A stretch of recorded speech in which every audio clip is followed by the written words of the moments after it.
only through faith and devotion and meditation, a man can reach his highest realms of his life. I could talk to God, and I just went on and on. My prayers were just talking to him. This was in England. But that, I said, Baba, I want to thank you for bringing me to your lotus feet here in India, in your ashram. Swami said, no, stand up, stand up. And Swami said, you're so huge, so fat, how will people see from the back? Sit down.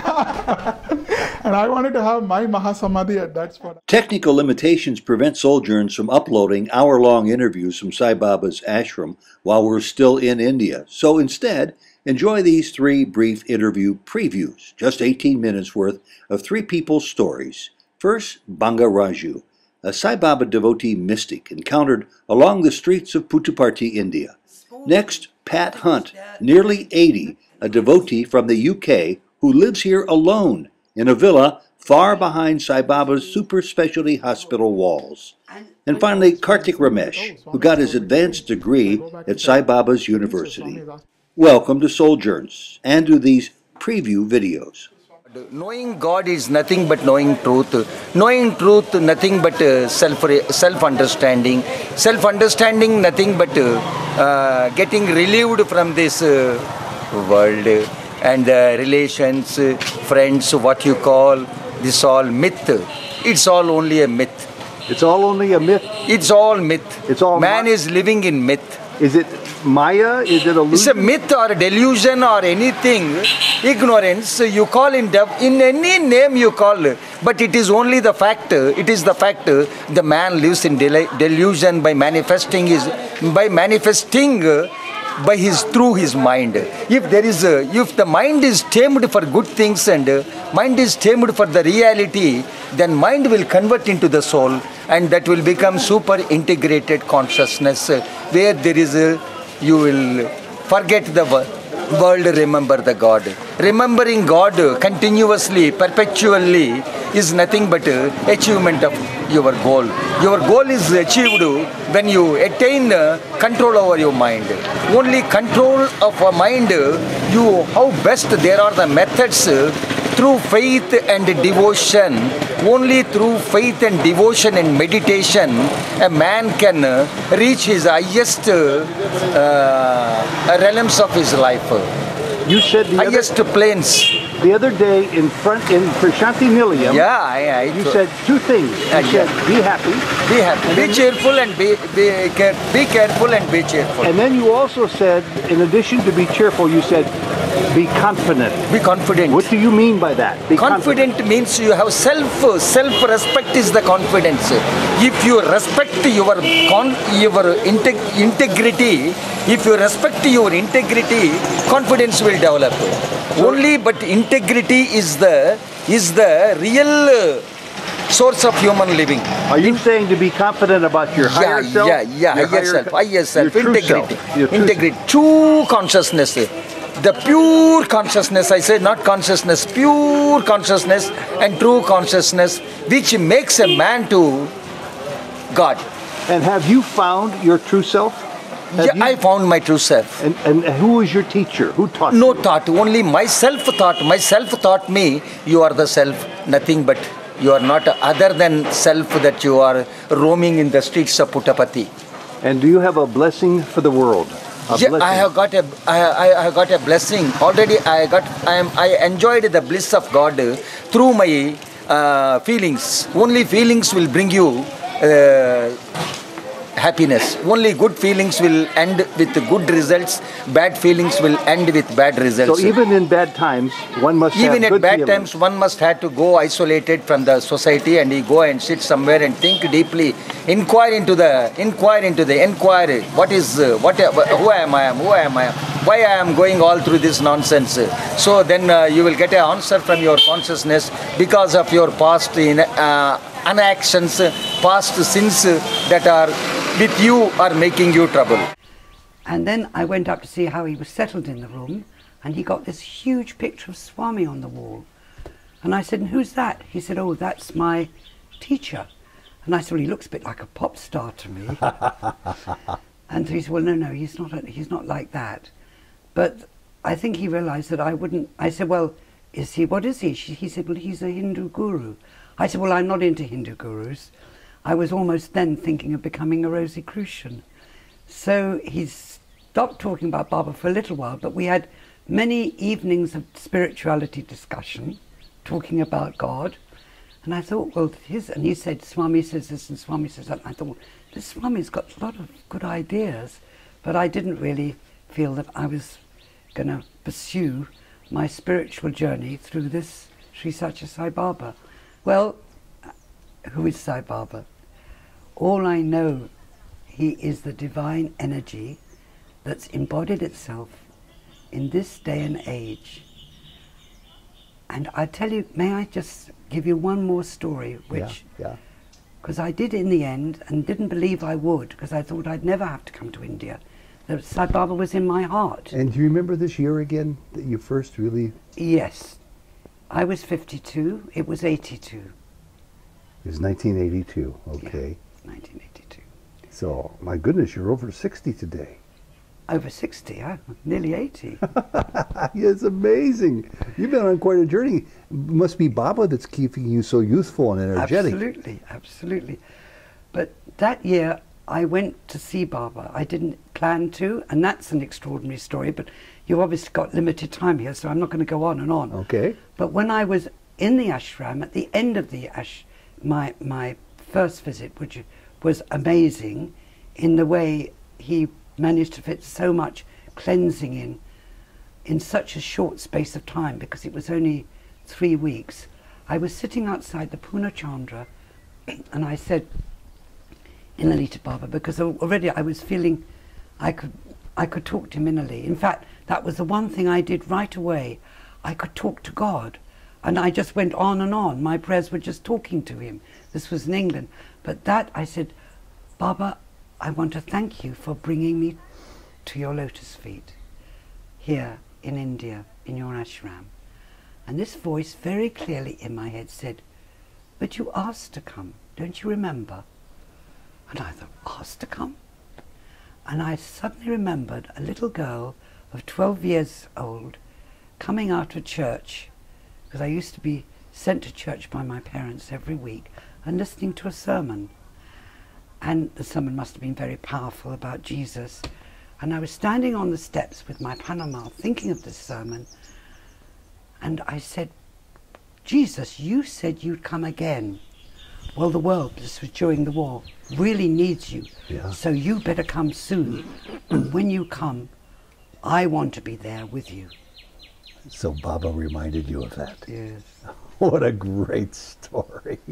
You know, we again, like I said, we want the best people when it comes to students to perform in front of Swami. And I fully vouch for that. That day, unfortunately, one of my friends was not getting a turn because he was not a great actor. So I went to the organizing group. I said, well, give him a chance. You know, they said, well, if you want, you can also opt out because we don't have time to discuss this. We have to focus on the drama. I said, I fully agree with you. My friend and I will get out of the drama because I don't want to act and talk about seva in front of Swami when one of our own brothers is not feeling good about it. That's not seva according to me. So while I gave them that message, I went back to console my friend. I said, hey, and I just said it out of the blue, like I'm saying, I said, hey, forget about the drama. Life is a drama, Swami says. Swami is going to talk to you and me tomorrow. You said that. I said that. He felt so happy. And I feel so happy even now. It's another thing which I realized, you know, many times we forget to see Swami, forget about seeing them in enlightened beings. We don't want to pause for a moment to see Swami in a depressed soul or any being.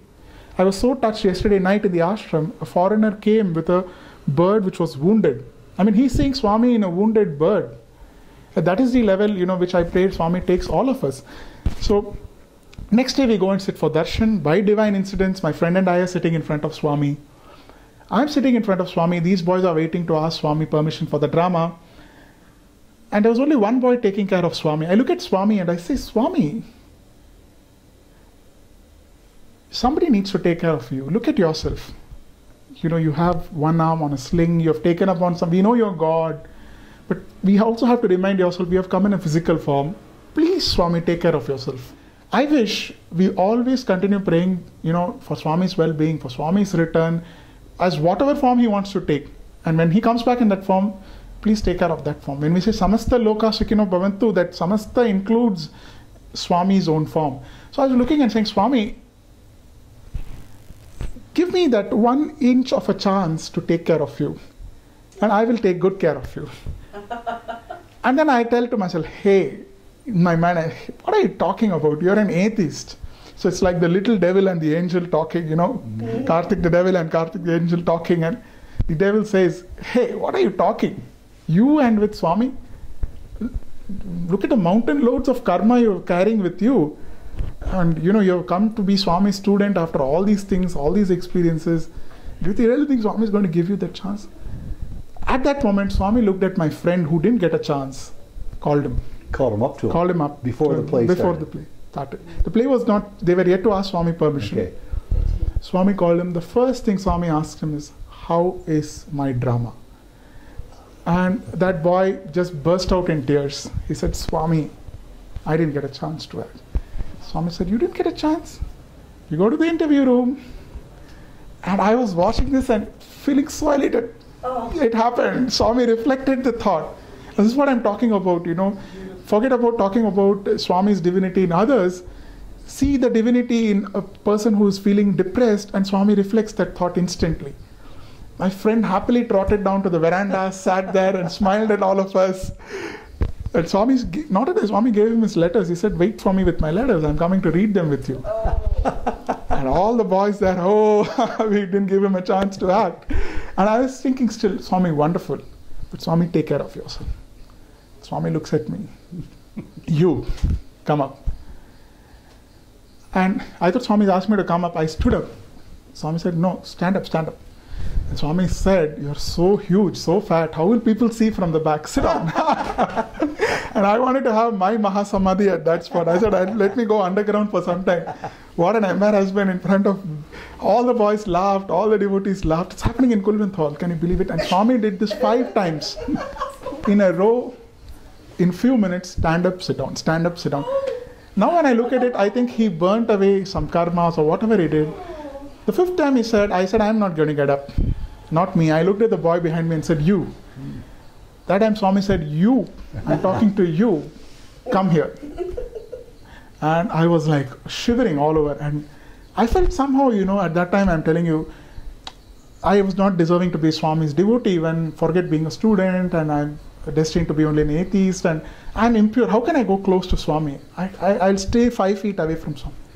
Swami, look, come closer to me. I said, Swami, I cannot. This distance is enough. 3 feet away from you. And those 3 steps used to be there where Swami's Mahasana. I sat at the 3rd step. I said, Swami, this distance is enough. Swami looked at me, says, I want you to come near me. I said, Swami, no. I cannot come closer. Swami then, his right hand is on the cast. So Swami with his left hand, and we think Swami has ailment. He's not walking. He's, on a chair.